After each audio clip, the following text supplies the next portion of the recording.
వీక్షకులకు మా యొక్క వందనాలండి. ఇప్పుడు నా జీవితంలో జరిగినటువంటి కొన్ని విషయాలను మీతో పంచుకోదలుచుకున్నాను. అవి మొట్టమొదటిసారిగా నేను ప్రభువుని అంటే ప్రభు అని కూడా చెప్పలేను. ఏదో ఒక శక్తి, ఒక దైవిక శక్తి నన్ను నడుపుతోంది, నా చుట్టూ కాపుగా ఉంది అని ఫస్ట్ టైం నేను రియలైజ్ అయినటువంటి విషయం అన్నమాట. అది 81లో జరిగింది. మేబీ 82, 81 అయింటుంది. అప్పుడు పిహెచ్డి నేను చేస్తూ ఉన్నానని మీకు ఆల్రెడీ నేను చాలాసార్లు చెప్పాను. ఆ పని పిహెచ్డి కొరకే, డేటా కలెక్షన్ కొరకు నేను కడప డిస్ట్రిక్ట్లో వెళ్ళి కడప టౌన్లో స్టే చేశాను అన్నమాట. అక్కడి నుంచి ఉరుటూర్ అనే విలేజ్కి నేను వెళ్ళవలసి ఉంది. ఆ ఉరుటూర్ అనే విలేజ్కి వెళ్ళడానికి విలేజ్కి వెళ్ళే బస్సు అయితే పొద్దున్నే ఒకటి ఉంటుంది, తర్వాత మధ్యాహ్నం ఒకటి ఉంటుంది. పొద్దున్నే ఉండే బస్సులో కానీ నేను వెళ్ళిపోయాను అనుకోండి, అక్కడికి ఒక జస్ట్ 1.5 అవరే అది. నేను ఆ విలేజ్ రీచ్ అయిపోవచ్చు. తర్వాత నాకు అక్కడ నేను స్టే చేయడానికి కావాల్సినటువంటి రూమ్ కావచ్చు, లేదా విలేజ్ కాబట్టి రూములు లాంటివి కాదు, ఎవరో ఒక ఇంటి కొరకు నాకు అడ్రస్ ఇచ్చున్నారు. ఆవిడ పేరు బ్రిజీతమ్మ గారు. ఆవిడని నేను కలుసుకోవడం అది జరిగి కాస్త టెన్షన్ లేకుండా ఉంటుందని నేను పొద్దున్నే వెళ్ళాలని మొత్తం లగేజ్ అంతా సర్దుకొని కడప బస్ స్టేషన్కి వెళ్ళడం జరిగింది. నాతో పాటు నా చెల్లెలు ఒక చిన్న అమ్మాయి మాత్రమే నాతో ఉంది. తనకెంత అప్పుడు ఒక 10 ఏళ్ల వయసు ఉంటుంది. ఇద్దరం కలిసి బస్ స్టాండ్కి చాలా లగేజ్, బుక్స్ ఉంటుంది, తర్వాత స్టవ్, కొన్ని గిన్నెలు, ఇవన్నీ తీసుకొని బస్ స్టేషన్కి వెళ్ళామన్నమాట. నాకున్న అలవాటు ఏంటంటే ఏ వర్క్ అయినా సరే, అది ప్రయాణమైనా 1.5 అవర్ 2 అవర్స్ ముందే వెళ్తా. రైల్వే స్టేషన్కైనా బస్ స్టేషన్కైనా. అది ఒక ఫంక్షన్ అంటే డెఫినెట్గా 2-3 అవర్స్ ముందే వెళ్ళి అక్కడ ఏర్పాట్లన్నీ చూసుకుంటా, లేదా ముందు రోజు నుంచి కూడా నేను అక్కడే ఉంటా. అది నాకు ఉన్న అలవాటు అన్నమాట. ఆ రోజు కూడా మేము చాలా బెందరాడి మొత్తం లగేజ్ అంతా తీసుకొని అక్కడికి వెళ్ళడం జరిగింది.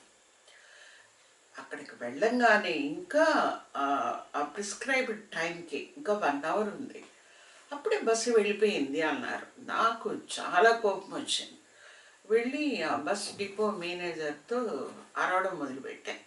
ఇంకా 1 అవర్ టైం ఉండగానే ఎట్లా వెళ్ళిపోతుంది అంటే అతను అన్నాడు, ఆ బస్కి బస్ స్టేషన్ నుంచి ఎవరు ఉంటారు, జనరల్గా అది డిపో నుంచి ఫ్యూయల్ ఆయిల్ పట్టించుకొని అక్కడి నుంచి అడ్డే వెళ్ళిపోతుంది, దానికి బస్ స్టాండ్కి ఎవరు ఉండరు, దానికి ఆ బస్సులో ఎక్కేవాళ్ళు, అందుకని జనరల్గా ఆ బస్సు అలాగే వెళుతుంది అంటే నేను కంప్లైంట్ చేస్తానని కంప్లైంట్ రాయడం మొదలుపెట్టాను. అతను వచ్చి ఇంకా నన్ను రిక్వెస్ట్ చేసుకున్నాడు, మేడం దయచేసి మీరు ఇట్లా కంప్లైంట్ లాగా పెట్టద్దు, మేము మధ్యాహ్నం బస్సులో మిమ్మల్ని ఎలాగైనా సరే ఎక్కించి పంపించటం మా బాధ్యత అని చెప్పి నా లగేజ్ అంతా వాళ్ళే ఒక రూమ్లో పెట్టించుకొని మీరు టిఫిన్ చేసి వచ్చి ఇక్కడ కూర్చోండి అని చెప్పి రిక్వెస్ట్ చేశారు. ఇట్స్ ఓకే, అరుచుకున్న వచ్చేదేమి లేదు కదా, సరేనని మేము కూడా వెళ్ళి టిఫిన్ అది చేసి వచ్చి అక్కడ కూర్చున్నాం అన్నమాట. అది మధ్యాహ్నం రావాల్సిన బస్ కూడా రాలేదు. అప్పుడు ఆ డిపో మేనేజరు వచ్చి నాకు చెప్పాడు, ఏమంటే ఆ బస్కి యాక్సిడెంట్ అయింది, అందువల్ల మీకు మధ్యాహ్నం బస్ కూడా ఆ బస్సు రాదు.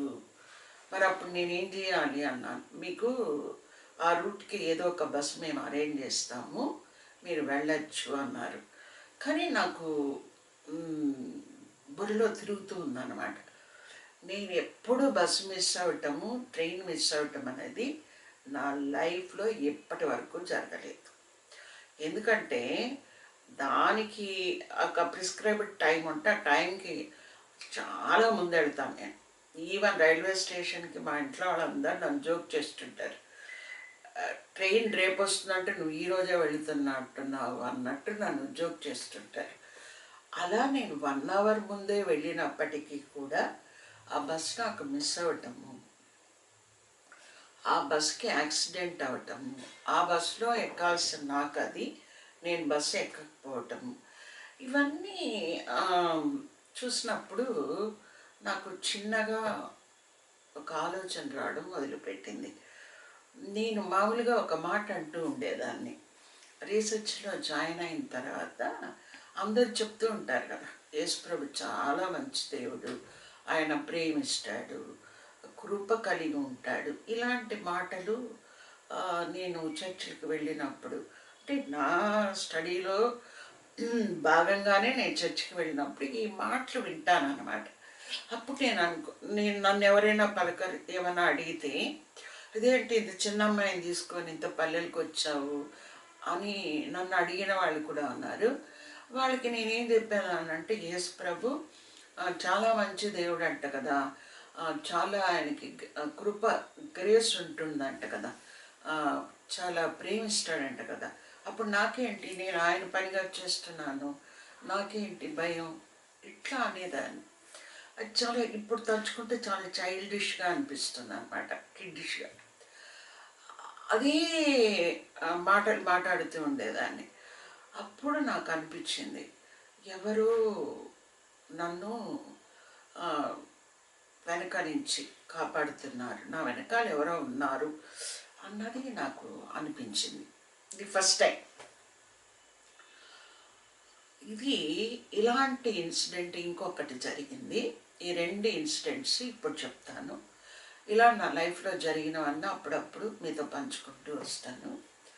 ఇంకొక ఇన్సిడెంట్ ఏంటంటే, నేను 80లో నా పిహెచ్డి రిజిస్ట్రేషన్ అయిన వెంటనే తిరుపతికి దగ్గరగా ఉన్న ఏరియాను ఒకదాన్ని సెలెక్ట్ చేసుకొని స్టడీ చేసి కొంత అబ్జర్వేషన్, పార్టిసిపెంట్ అబ్జర్వేషన్కి ఈజీగా ఉంటుంది, ఒక దగ్గరగా ఉన్న ఏరియాను ఒకదాన్ని తీసుకొని ముందు 1 or 2 months ఈ ప్రాసెస్లో వెళ్ళి తర్వాత దూరంగా ఉన్న ఏరియాస్ని సెలెక్ట్ చేసుకుందాము అనుకున్నప్పుడు, తిరుపతికి దగ్గరగా జస్ట్ ఒక 1 hour 1.5 hour డిస్టెన్స్లో ఉన్నటువంటి పుత్తూరు పక్కనున్న వేపగుంట అనే ఏరియాకు సంబంధించిన ఒక పల్లె, కృష్ణ సముద్రం అనే ఒక విలేజ్ని సెలెక్ట్ చేసుకున్నాను అనమాట.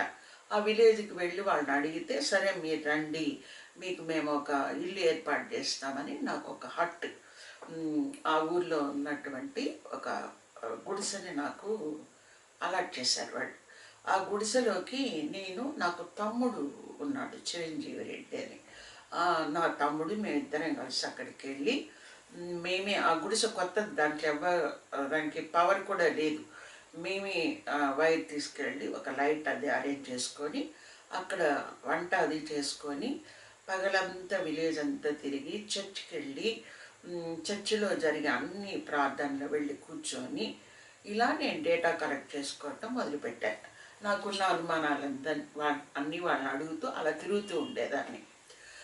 ఆ విలేజ్కి జస్ట్ అడ్జసెంట్గా ఇంకొక విలేజ్ ఉంది. ఈ 2 విలేజెస్కి మధ్య ఒక వాగు ప్రవహిస్తూ ఉంటుంది అన్నమాట. పెద్ద వాగు కాదు, మనిషి దిగి నడవచ్చు, అంటే మోకాలు వరకు నీళ్ళు వచ్చేట్టు, కొంచెం పైగా వచ్చేటువంటి వాగు అన్నమాట.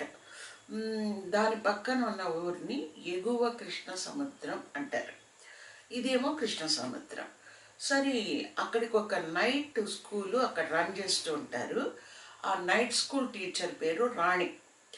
ఆవిడ దగ్గరికి వెళ్ళి నేను అడిగాను అన్నమాట, నేను ఈ ఊర్లోనే సర్వే చేశాను, డేటా కలెక్ట్ చేస్తున్నాను, నేను ఆ ఊరు కూడా వస్తాను, నన్ను తీసుకెళ్తారా అని అడిగాను అనమాట. ఆవిడ అంది, సరే రండి తీసుకెళ్తాను నేను అని చెప్పి ఇద్దరం కలిసి ఈవినింగ్ వెళ్ళాం. నైట్ స్కూల్ అది అయ్యేటప్పటికి 9 అయిపోయింది. ఇంక ఇద్దరం కలిసి రిటర్న్ అవుతూ మాట్లాడుకుంటూ వస్తున్నాం అనమాట. ఆ వాగులోకి మేము రాగానే వాగు గోడలు ఉంటాయి కదా, ఒడ్డు, ఆ ఒడ్డు విరిగి ఆ, ఆ వాగులో వాటర్లో పడి పడ్డట్టుగా పెద్ద సౌండ్ వచ్చింది. తర్వాత ఇంకొక బెడ్డ కూడా మట్టి ఆ, బెడ్డ కూడా విరిగి పడినట్టు మరొకసారి సౌండ్ వచ్చింది. ఈ రెండు సౌండ్లు రావడము, ఈవిడ నా పక్కన ఉన్న ఆవిడ నన్ను వదిలేసి పరిగెత్తేసింది. నాకు అసలు ఏం చేయాలో అర్థం కాలేదు. నేను ఇంకా అట్లా చూస్తే ఊరు కనిపిస్తూ ఉంది, ఇళ్ళు కనిపిస్తూ ఉంది, లైట్లు కనిపిస్తూ ఉన్నాయి. ఆవిడేమో పరిగెత్తుకొని వెళ్ళిపోయింది. ఇంకా నేను మెల్లగా చూసుకుంటూ నడుచుకుంటూ వచ్చాను అన్నమాట. ఊరి చివరే వాడి ఇల్లు ఉంటుంది. అంటే మేము ఊర్లోకి ఎంటర్ అయితే ఫస్ట్ ఇల్లు వాళ్ళదే ఉంటుంది. అక్కడికి వెళ్ళంగానే నేను వెళ్ళి చూస్తే అక్కడ ఉన్న సీన్ డిఫరెంట్గా ఉంది. ఆమె పడిపోయింది. అందరూ ఏం చేశారు, ఒక బైబిల్ ఆమె చేతిలో పెట్టారు. ఆమెకి బైబిల్లో వాక్యాలు చెప్తూ ప్రార్థన చేస్తున్నారు, నీళ్లు తాగిస్తున్నారు, ప్రార్థన చేసి వాటర్ తాగిస్తున్నారు. అక్కడ ఏమిటో ఒక డిఫరెంట్ సీన్ ఉందన్నమాట. వాళ్ళ మదర్ వచ్చి నా వైపు చూసి, అమ్మ అక్కడ వంకలో ఎవరో రాళ్ళు వేసినట్టు సౌండ్ వచ్చిందంట కదా అన్నారు. అవును అవును వచ్చింది అన్నాను. నీకు భయమే లేదా అన్నది. నేను అన్నాను భయం ఎందుకు అన్నాను. అంటే వాళ్ళ ఉద్దేశం ఏంటంటే ఆ వాగులో ఒక దెయ్యం ఉందంట. ఆ దెయ్యము ఆ మనుషులు ఎవరైనా అక్కడికి వచ్చినప్పుడు అలా మట్టి వేసినట్టు, అది చిలిపి చేష్టలు, వాళ్ళు అనలేదులేండి చిలిపి చేష్టలు, నేను అంటున్నా, అలాంటి చేష్టలు చేసి భయపెడుతుందంట జనాన్ని. ఇది నాకు వాళ్ళు అంతకుముందు చెప్పారు, కానీ అది ఎందుకో నాకు అంతగా భయం అనిపించలేదు. వాళ్ళ నాన్నగారు, వాళ్ళ పాస్టర్ గారు, వాళ్ళ తల్లి గారు, వాళ్ళందరూ వండుకొని ఏమమ్మాయి నీకు భయం అనిపించలేదా, ఏమమ్మాయి నీకు భయం అనిపించలేదా అని నన్ను అడిగారు. అప్పుడు నేను అన్నాను, అదేంటి మీరు భయం భయం అని అడుగుతున్నారు, బైబిల్ని మీరేమంటారు, రెండంచుల ఖడ్గము అంటారు, ఇది నిప్పు లాంటిది అంటారు. మరి బైబిల్ని నేను చంకలో పెట్టుకొని బైబిల్ పట్టుకొని నడుస్తాను. నేను ఎక్కడికైనా ఇప్పుడు కూడా నా బ్యాగ్లో బైబిల్ ఉంటుంది, అప్పటి నుంచి అలవాటు.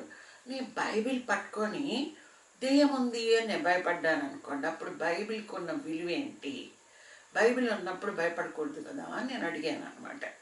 అనగానే వాళ్ళందరూ కొంచెం నా వైపు అదొకలాగా చూసి వాళ్ళ అమ్మాయిని అరుస్తున్నారు. చూడు ఆమె నీకంటే చాలా చిన్నది, ఇంకా అసలు పూర్తిగా దేవుడిని కూడా తెలుసుకోలేదు, అయినా ఎంత విశ్వాసంగా ధైర్యంగా చెప్తా ఉంది, నువ్వేంటి ఇలా అంటే ఆమె అప్పుడు కూడా బెదురుగా చూస్తూ ఉందన్నమాట. మామూలుగా అయితే ఆ నాన్న వెళ్ళి ఒక లాంతర్ అండి, అది ఉంది మా చేతిలో లాంతర్ ఉంది, ఆ లాంతర్తో పాటు పడిపోయింది ఆవిడ. నేను ఆ చీకట్లో పడుతూ లేస్తూ వాళ్ళ ఇంటికి వచ్చాను. నేను వాళ్ళ నాన్నగారు లేదంటే వాళ్ళ తమ్ముడు ఎదురెళ్ళి తీసుకొస్తారంట. ఈ ఇన్సిడెంట్ జరిగిన తర్వాత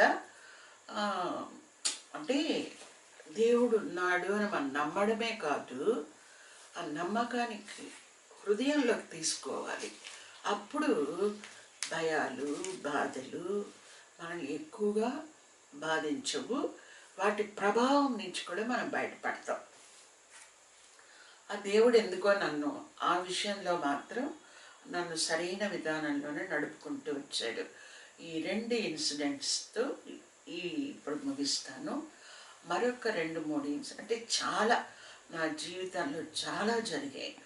వాటన్నిటిని అంటే ఒక భిన్న విశ్వాసంలో నుంచి, ఒక భిన్న నేపథ్యంలో నుంచి, కుటుంబం మొత్తం హిందువులుగా ఉండినప్పటికీ నేను క్రిస్టియన్గా మొండిగా ప్రభువుని అంగీకరించి ప్రభు ఉంటే చాలు అని మొండిగా అనుకొని, దాన్ని ధైర్యం అనాలో మొండితనం అనాలో ఏమనాలో కూడా, అంటే ఆ వయసులో అలా మొండిగా, అంటే అప్పుడు ఆల్మోస్ట్ నాకు 23 ఇయర్స్, అంతకంటే ఎక్కువ లేదు.